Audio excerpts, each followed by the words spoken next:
Good YouTube, Quinn Wade. Coming to y'all with that instant basketball analysis on Analysis Playground on YouTube, of course, exclusively on there forever.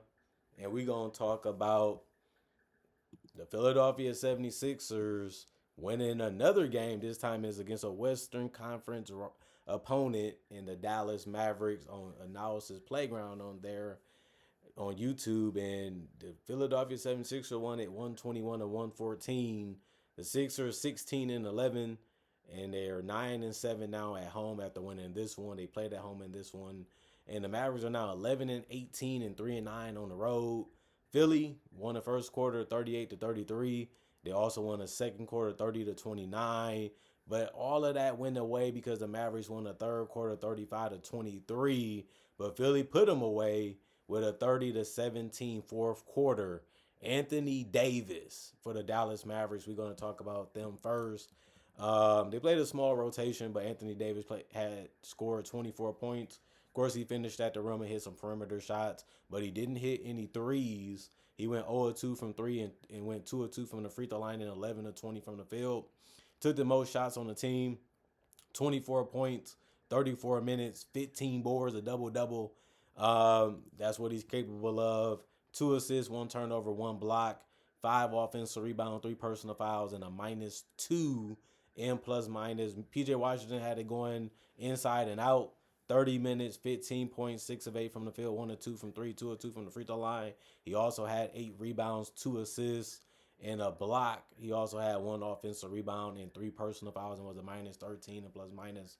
He's a good defender for them now, and he's showing that he can score in a variety of different ways. Same with Najee Marshall.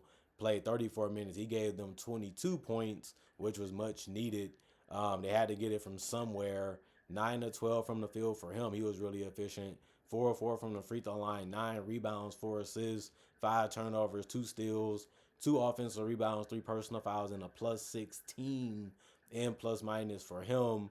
He was able to score however he wanted to in this game, and it was working. Whether he was getting it on the ball or off the ball, it was a good game. Cooper Flag had another great game. Some people say he's rookie of the year right now over Con Knipple, the VJ Edgecombs, and the Derek Queens, and the Jeremiah Fears, and the Ace Baileys, and all those guys. But he had 24, and he did it efficiently in 37 minutes. He actually played the most minutes on the team. 24 points, 8 of 16 from the field. Really, really good scoring, whether it was from the mid-range or getting to the basket or around the basket. He also was 0-2 from 3. He's still struggling with that, though, but he didn't struggle from the free throw line. He went 8 of 8 from the free throw line in this one. That has to be a great thing to see, especially if you're a Mavericks fan. Although they lost the game, he's still showing you how good and complete he can be as a player, because he also had 4 boards, 3 assists. Did come with 3 turnovers, but he also had a block, 4 personal fouls. He's a good defender, but sometimes when you're a good defender, you try to cheat the game a little bit just to, make things difficult for your opponent. But if you get caught, it hurts a little bit, but it didn't hurt him a lot because he still played a lot of minutes. And he was a +2 and plus minus. Ryan Nembhard been trying to make it easier for AD and Cooper. He played 26 minutes, but he couldn't really get his own. He scored 7 points. He was the only starter to not get in double figures in points. He was 3 of 7 from the field, 1 of 2 from 3. Not only did he not take a lot of shots or score a lot of points, he only had 5 assists, which is low for him lately. He also had 1 turnover and a steal and 2 personal fouls and was a 0 and plus minus. Daniel Gafford went 2 of 2 from the free throw line, but that was it for him with the 2 points. But he got 4 rebounds off the bench, and he also had a turnover and 4 blocks. The 4 blocks probably was the most impressive thing that he did in the game today, because how hard it is to get them and time them, especially without fouling. But he did have 3 personal fouls in 14 minutes. That is a lot, and he was a -5 and plus minus. Klay Thompson, 18 minutes, 10 points, 4 of 11 from the field. He missed basically all his threes, going 1 of 7 from 3. That was a big reason why they lost this one. And 1 of 2 from the free throw line, 1 rebound, 1 assist, 3 turnovers and a steal, and a -20 and plus minus. D'Angelo Russell, 11 minutes, no points, because he missed his only shot, which was a 3. He also had a rebound, assist, and a steal, and was a +6 and plus minus. Brandon Williams was scoring even in the fourth. He finished with double figures off the bench with 10. He also played the most minutes with 21. He went 2 of 2 from the free throw line, 4 of 6 from the field to get those 10 points. And he also had 2 rebounds, 5 assists, 4 turnovers, 2 personal fouls, and was a -7 in plus minus. Max Christie, 14 minutes, 0-2 from the field. It was threes that he took and missed. And he also had one assist and two personal fouls and finished as a minus 12 in plus minus. 45 of 83, 54% from the field as a team. But they only went 3 of 18 from three, 17%. You just can't do that in a close game. But what helped them stay in it, besides shooting the ball real well from two, was going 21 to 22, 95% from the free throw line. They had 44 rebounds, 24 assists, 18 turnovers, 5 steals, 7 blocks, and also 22 personal fouls. And then you look at the Philadelphia 76ers, they played a short rotation. A lot of guys was out. Dominic Barlow, 30 minutes, 21 points. He did a good job of scoring near the paint. He went 9 of 13 from the field, 1 of 4 from three, and 2 of 4 from the free throw line. He had 4 rebounds, 2 assists, 1 turnover, 2 steals, 1 offensive rebound, 2 personal fouls, and a minus 8 in plus minus. Didn't really have a problem with anything he did today, and he also did a good job of plucking the ball away from offensive players, like intercepting passes too. Andre Drummond, 23 minutes, 6 points, 2 of 5 from the field, 1 of 2 from three, 1 of 4 from the free throw line. He ended up having 12 rebounds, which was the most on the team. I like the fact that he can score in the paint or even score from the 3-point line now. That's a good thing to have, is versatility and just having a variety of ways to impact the game, because he had 3 assists. He also had 7 offensive rebounds. They could not stop him in that paint. He also had 1 personal foul and was a minus 10 and plus minus. Quentin Grimes had back-to-back bad games. 25 minutes, 6 points, 2 of 9 from the field, 0 of 3 from the 3-point line, 2 of 2 from the free throw line, 2 rebounds, 7 assists. That was the most on the team tonight. He also had 1 turnover and 2 steals. No personal fouls, though. And he finished as a minus 8 and plus minus. He scored a low amount of points, but he also found his teammates a lot of the times and also brought it defensively. Tyrese Maxey has been unstoppable this season. He ended up playing 41 minutes. That was the most on the team. He also took the most shots, 31. He went 15 to 31 and finished with 38 points. He went 5 of 11 from three. A lot of them was open. Some of them was contested. Didn't matter. He was letting it fly anyway. 3 of 3 from the free throw line, 2 rebounds, 4 assists, 1 steal, 1 block. No personal fouls either for him, and 0 in plus minus. VJ Edgecombe, 35 minutes for him, 26 points.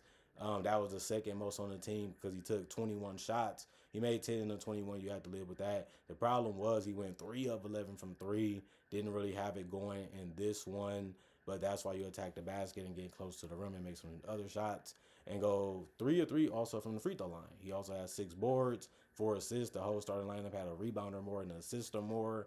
He also had 2 turnovers, 3 offensive rebounds out of the 6, and 4 personal fouls. By the end of the game, he finished as a plus 4 and plus minus. Jabari Walker, 18 minutes, 2 points, 1 of 5 from the field, 0 of 2 from 3, 8 rebounds, 1 steal. That's a lot of rebounds to get off the bench, especially in 18 minutes. He had 3 offensive out of the 8 and 4 personal fouls. That was probably the worst thing that happened to him. And he was a plus 15 and plus minus. And Justin Edwards, 14 minutes, he went scoreless because he missed his only shot, which was a 3.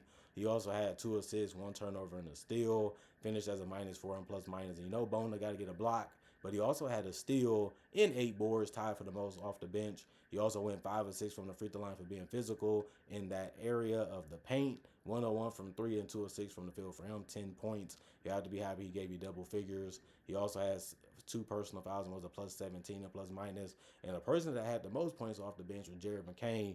Didn't do it efficiently, though. He took the most shots off the bench and went 3 of 11 from the field and 1 of 5 from 3. Finished with 12 points, but he also played the most minutes, which was 30.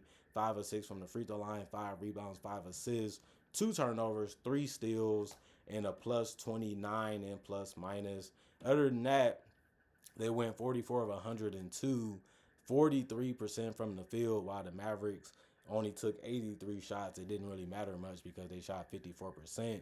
The problem was the Philadelphia 76ers shot 12 of 40, 30% from 3, which ended up helping them out since the Mavericks shot it so poorly, which was 17%. They also went 21 to 28. They shot more free throws by 6 compared to the Mavericks, but they only made it at 75%, while the Mavericks made it at 95%. They also had more rebounds, 47 to 44. They also had more assists, 27 to 24 compared to the Mavericks. They had less turnovers, 8 to 18. That's 10 less turnovers compared to the Mavericks. That's a big difference because they had 11 steals that led the basket sometimes too, and the Mavericks only had 5. They had 2 blocks. The Mavericks had 7. They had 20 offensive rebounds, which really helped them stay in this game and put points on the board, while the Mavericks only had 8. And then they had 27 defensive, while the Mavericks had 36. They had 13 personal fouls, which is real good compared to the 22 that the Mavericks had. Sixers, they needed to win this game to stay above 500, especially because they have guys like Paul George and Joel Embiid that's been in and out of the lineup, and other guys have been too. Basically, like every other team in the NBA, the injuries has been really killing the NBA this year and the last couple years, especially because star players continue to miss a lot of time. But Anthony Davis was there, Cooper Flag was there, a good supporting cast around those guys was there, and they just couldn't keep it going, especially in the fourth quarter where they just couldn't generate good looks, and even when they did, they couldn't put them in the basket. While the Sixers were able to do that more consistently, that was the difference and why they won and lost this game to the Sixers. The Mavericks did. Other than that, comment, like, subscribe, share, hit the notification bell to get the analysis when it first come out. Also do conversation videos just like this, but about various NBA only topics. Also do breakdowns of real footage of legends, current legends, rookies, and also future stars. Also do mock draft and draft coverage too. Also got over 4,000 videos already on my channel that you can watch right now and enjoy. Plus I try to make videos every single day throughout the day to give my fans and people that check out the channel something to watch and look forward to when it comes to basketball NBA content. Not only that, thank y'all for checking out the channel. Thanks for watching. Thanks for showing respect. Thanks for showing love. Thanks for appreciating the content for what it is and continuing to come back and enjoy it for what it is as I make all the content by myself. Other than that, y'all stay blessed up. Y'all stay good. Peace. And I'll see y'all later today with more analysis, hopefully.